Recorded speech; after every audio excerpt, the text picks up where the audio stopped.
Welcome back. Today we are going to answer your questions. I'm here with my mom, Kathy. Hello. In her house, and we'll jump right in.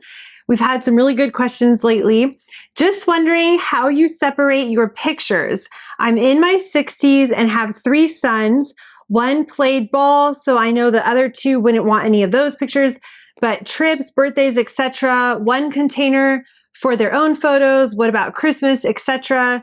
Wow. So I can understand that thinking. I guess not at the point where I'm going to be handing down photos yet, but and I only have one daughter. They're all going to get you. Everything pretty much. But I know my mom gave us some pictures. For me, I have 3 brothers, and she went through and kind of just doled them out. But they didn't have a lot back then. But she just separated them in different boxes and just gave us all a box of anything with us in it. And then we could kind of share them amongst ourselves too. And one thing that I think a lot of us forget about is we have the ability nowadays to make everything digital. Yeah. So what I would do when I get to this point, besides all the photos that already are digital, which I will just send them to them. Yeah. That means they all get the same ones. And if they don't want them, they can delete them. But I'll do that. But then all the family photos that are printed out, and if a few of them want them, I'll just scan them. Yeah. Send them to everybody. Send them to everybody. Yeah. Or even if you don't have a scanner, it's as simple as taking a picture with your phone. Yeah. And then sending it to them. So, and you could always get them printed also from the picture. But I know I tend to forget about that option a lot of the time, but that's kind of how I would do it.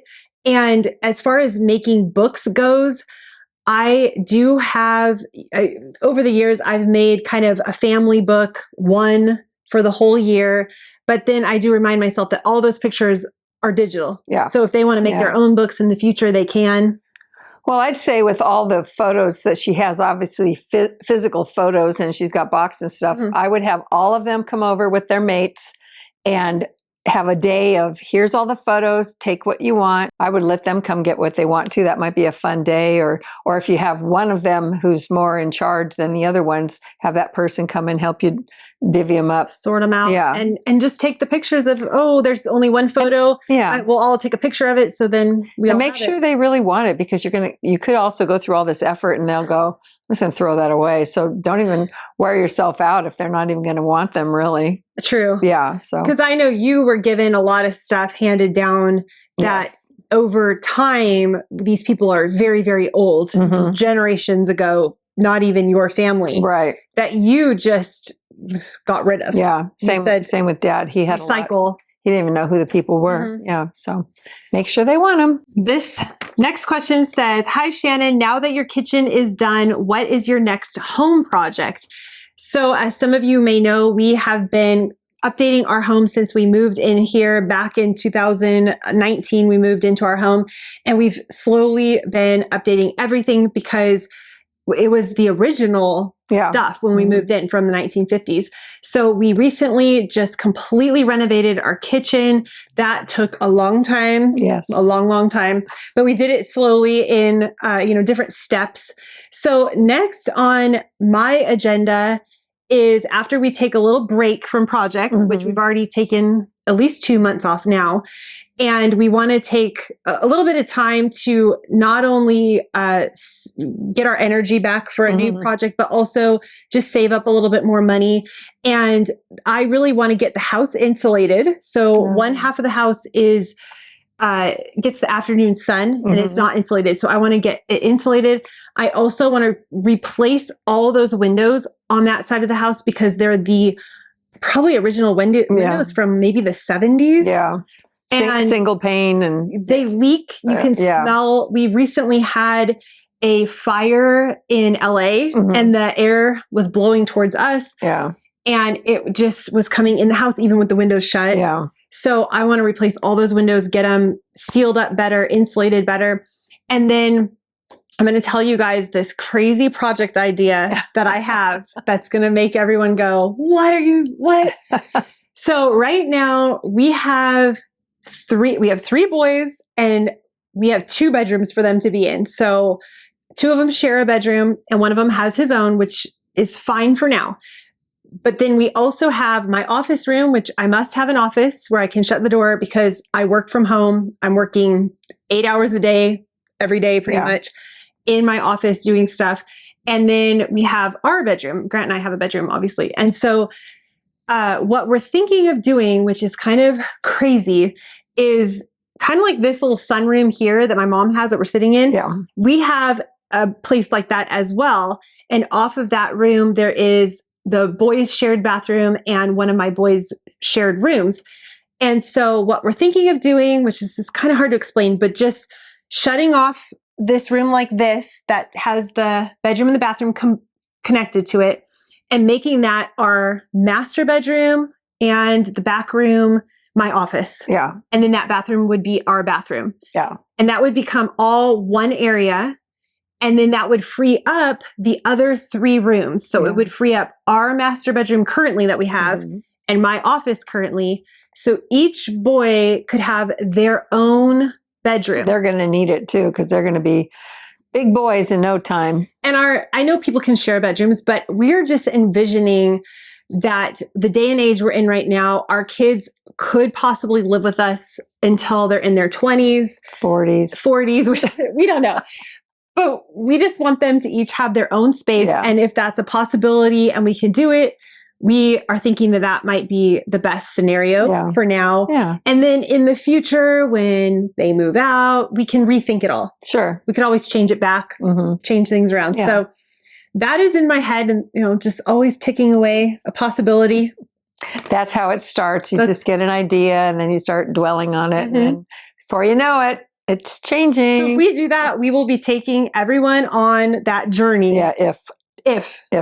Next question. You said Grant was working on the garage, your garage. Yes.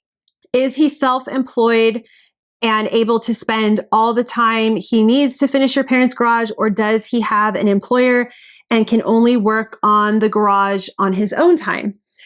So I forget how many years ago. Two years ago, maybe 3 now, almost 3. I don't know. Yeah, probably going on 3 years. 2 to 3 years ago. I can't remember.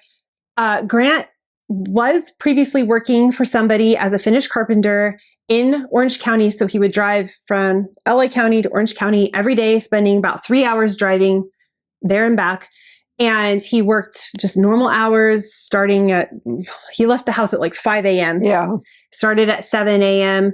and then would come home, 8 hours later plus traffic or whatever. Yeah. It was a very grueling experience trying to get him down there and all of that. And about 2.5 years, 3 years ago, he quit that job because what I do with YouTube and everything online, my blog, makes a full-time income that actually was able to replace his income.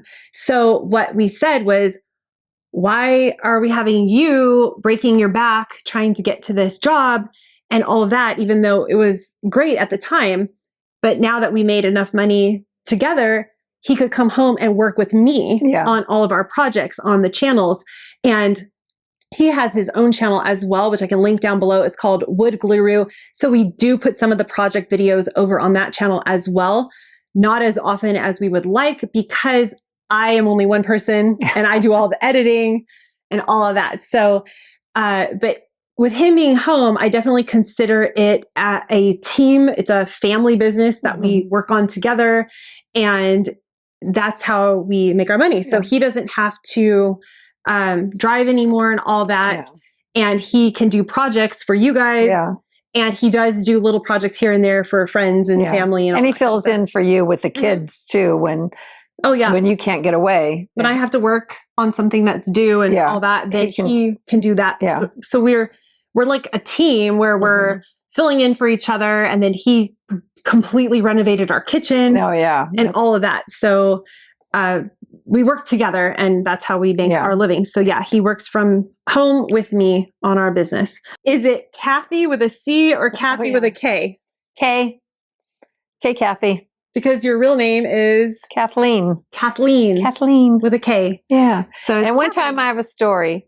One time I worked at a company and I had to drop off a vehicle for the owner into Hollywood. And one of the other employees followed me there. And so we did that. And then while I was waiting for something, Smokey Robinson walked in, and I was such a big Smokey Robinson fan. And so I go, can I have your autograph? I was probably, 18 to 20 years old. And so he goes, yeah, sure. He goes, hey, what's your name? I said, Kathy. He said, with a K? And I said, yeah. And then he wrote 2K Kathy. And I still have that piece of paper. That is Yay! cool. And then I looked at his car, which was a Mercedes. This was a car leasing company for high dollar cars. And I said, oh, you're getting a new car or something like that. And then he said, no, something happened to my car. And it was like a butterscotch colored Mercedes convertible, and it was smashed in. So I thought, uh-oh, somebody hit a pole. Yeah. But anyways, that was my experience meeting someone famous. Kathy with a K. Smokey Robinson and the Miracles. Oh, yeah.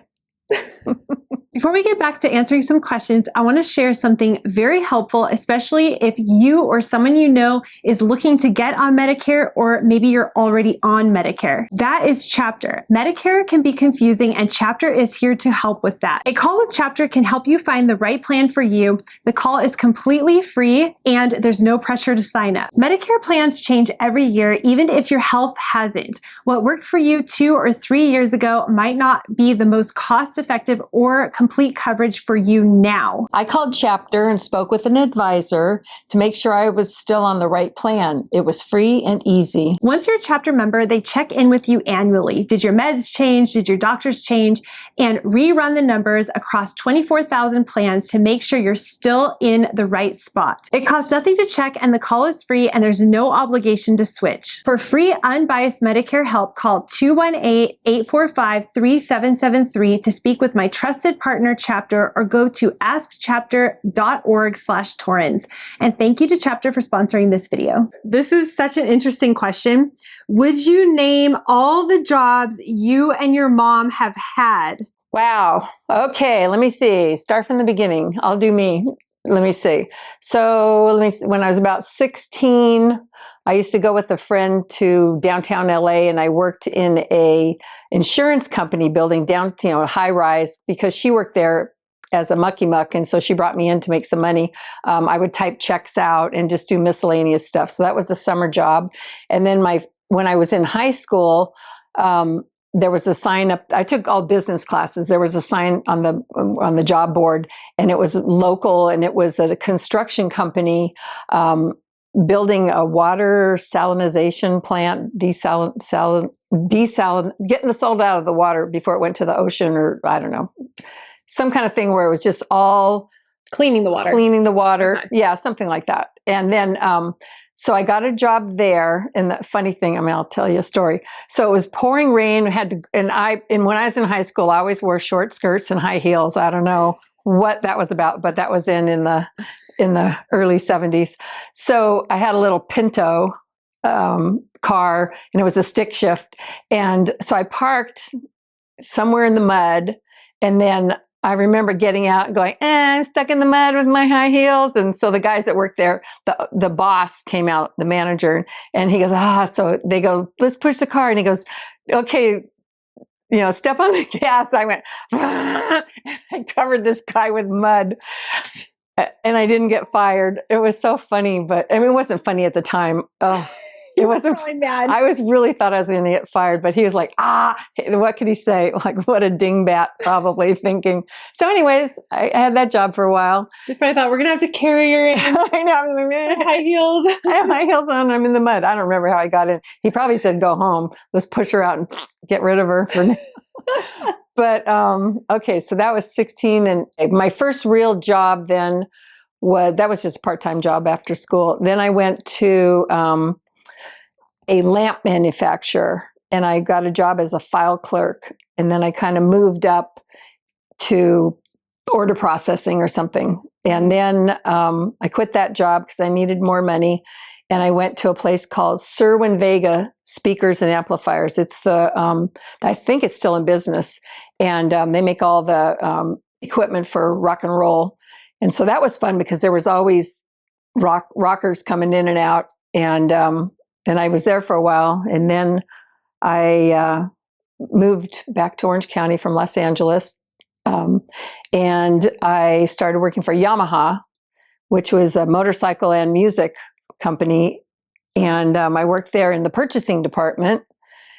And I was there for probably a couple years. And then my parents wanted me to go to work for them. They had a hot rod company making 1932 Ford products. And so I worked there for about maybe 10 years. And I'd do all the trade shows, and it was a lot of fun. I mean, I had a lot of friends in that industry. And that industry kind of led me to, okay, so I worked for them. And then I went to San Diego for a couple of years. I was all over the place. And then I know. And I worked at a company that came in and dug up all the bad soil underneath like a gas station, all the poisonous stuff, and they would truck this stuff way out to the desert. So anything toxic, dealt with that. And then I moved back to LA, and then I worked for 2 different hot rod companies.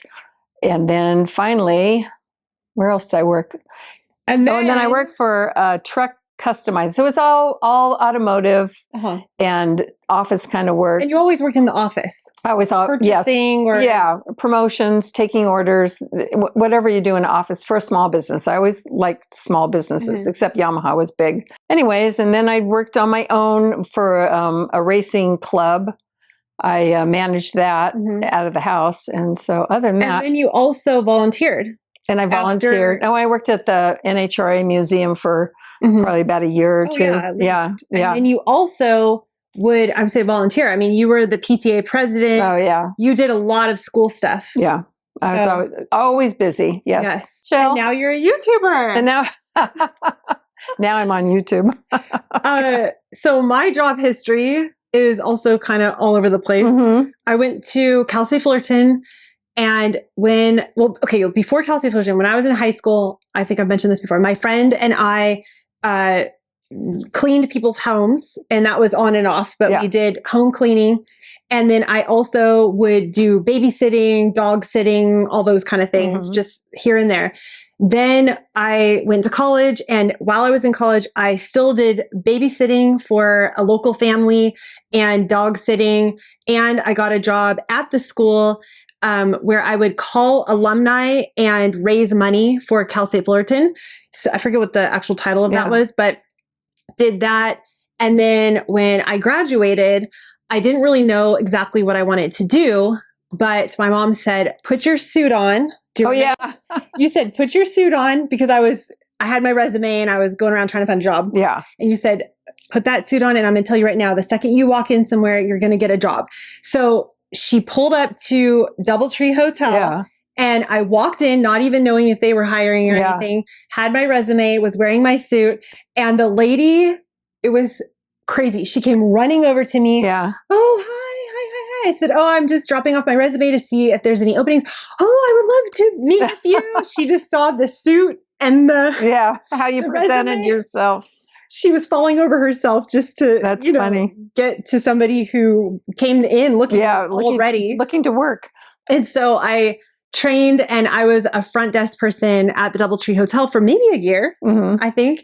And then that was kind of going nowhere. I wasn't seeing a raise in the future. So then and again, that was front desk kind of office stuff. And then I found a local small company that sold police equipment. And so I got a job there. I think I made $1 or $2 an hour more at that job. I was just slowly working my way up.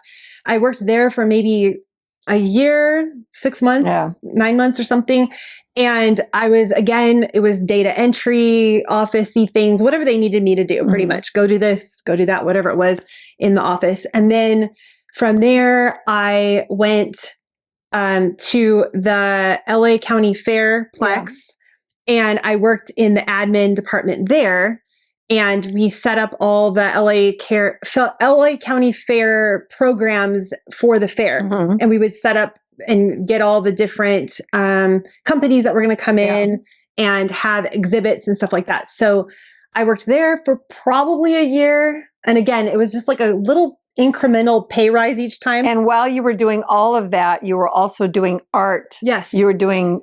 In the meantime, in the background of all those different jobs, I had an ongoing portrait business, I guess you could say, where I did pencil portraits of racers, honorees for the NHRA Hot Rod Museum. And so that was an ongoing. And you did for you advertised it, and you had all kinds of people ordering portraits of children and portraits of family members and things like that. So I did have all of that going on the side, as well as doing art and selling it on Etsy and all those kind of things in the background. It didn't make a full-time income, but it was going on at the same time.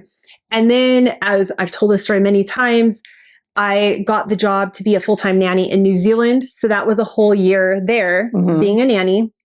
I decided to stay in New Zealand, but I didn't really want to be a nanny. After nannying about a year and a half, I nannied for another family for about another year-ish, maybe 9 months or something.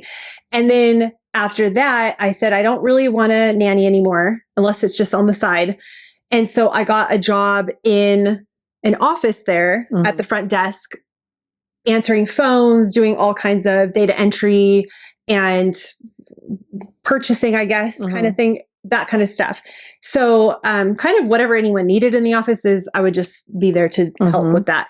And so I did that for, I don't know, maybe a year. Yeah. So I was there 3 years. Your final year. Yeah. About a year I did that. And then we moved back here to California, Montessori school, which I hated. It was absolutely horrible. I was at the front desk there. The people there were awful. Couldn't wait to get out of there. I was crying every day. I hated that job so bad. They were just mean. And so luckily, a family member who worked at a teeth company that sold teeth whitening products to dentists. They said, oh, we're looking for somebody. So they gave me an interview. It went well. So I was working there then, training, and what did I call it? It was like, I was calling the dentists and I was training their offices on how to use the dental whitening product. And then I also did trade shows where we would fly into a big dental convention. Yeah, the dental convention. We would set it up. We'd talk to all the dentists. So that's what I did. And then after that, I worked there for, I think, 2 years. I can't remember. And then I had Emmett. And I realized at that point, I did the math and I'm like, I'm not going to make enough money to continue working and pay for childcare and gas money and all that. It just didn't add up. So I quit working. And that's when I started to look up how to make money from home, which is when I started my blog and this YouTube channel a few years after being at home. So then I became a full-time content creator with my blog, the YouTube channel, and all the other things that I do online. Yep. So, and here we are today. That's a long story. I know. It's funny when you think about it. It's a lot. I know. You should all do that. Record yourself saying your whole life. Hopefully you're not bored. I know. So the one thing I want to add to that, after knowing all the jobs you had, all the jobs I had, is I just want to say in case there's like a young person out there watching this, probably not. Yeah. I think our audience is 40 and up. But just because you have a job when you're 18, don't lock into that. Things can change.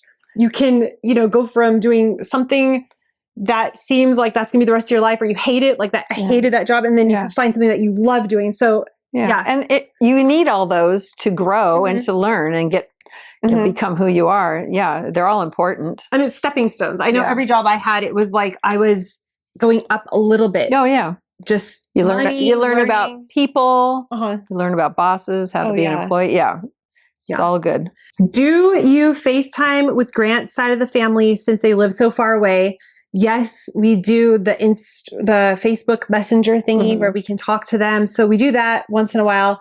Not super often. I would say that his family in general, including Grant, are not super great with communication and staying in touch. But we do try to every few months get on there and say, hey, this is what's going on. We'll send pictures back and forth and all that. And do they watch your channel to keep up with you and Grant and the kids? So you would think so. You would think so. But my mother-in-law told me one time that she does not watch my channel because she could care less about decluttering or whatever, that whole thing, to my face. So I was like, okay, that's fine. I don't expect anyone to watch my channel that doesn't want to. I know. So Grant's dad watches the Wood Glue Root channel, the projects and stuff. So he likes to see what Grant's doing. Yeah.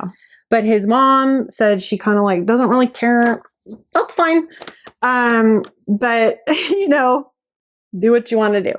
But yeah, there is a lack of communication there. And it's a combination of they're so far away. It's just the way they are. Yeah. And just, some people don't need to talk all the time. Yeah. Maybe they don't feel as close or whatever. I don't know. Yeah. I'm not sure what it is, but maybe we're weird. It is what it is. Yeah. We're probably strange, huh? Probably most people don't talk all that often. We're like a two-headed monster. What do you say? You get out what you put in. Yes. And so that's kind of my thinking of the whole thing. But there you go. There's a question here that's regarding Dad's office. Okay. You know how we had the little pile of stuff left over? And I said, this is what he's going to look through and declutter. And they're asking, did he declutter all that stuff? One was the picture cutter. Okay, yes.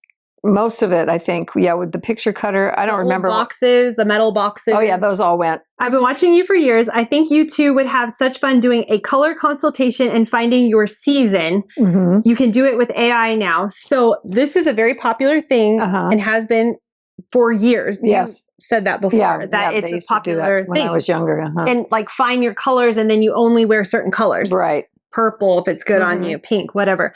But this has become a really big trend even on YouTube of people, YouTubers getting this done.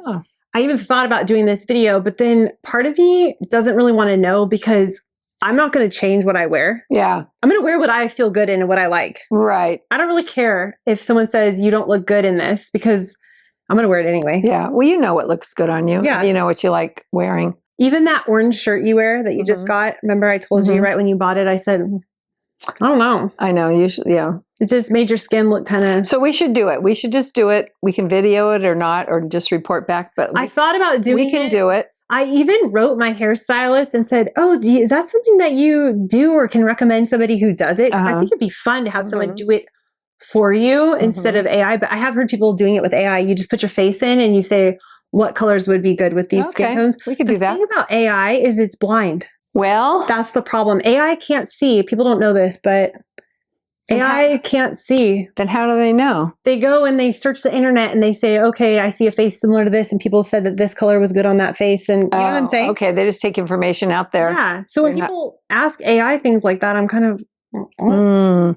Yeah, I just learned something about AI. If you want to search on Google and you don't want to have AI give you all the answers, you put in, you know, how to feed your dog, and then you put a -sign AI, and it will keep all the AI out of there, and it goes right back to the way it used to be. You used to see all the stuff from the people with the blogs and the companies selling stuff. Yeah. I love that. I know. It's great. Because the AI has really taken over the whole top of Google. That's all you see is just this big AI. And you get sucked in. You start looking, then you want me to show you what you look like with blah, blah, blah. You know, it's like, so I looked it up and found the way. We have recently made an Instagram called Shannon and Kathy, where we are sharing that sort of stuff behind the scenes, what we're wearing, projects we're doing, little things before and after projects and stuff like that. So if you want to follow us there, you can, it'll have it linked below, but you can also just go to Shannon and Kathy. There's a Facebook and an Instagram.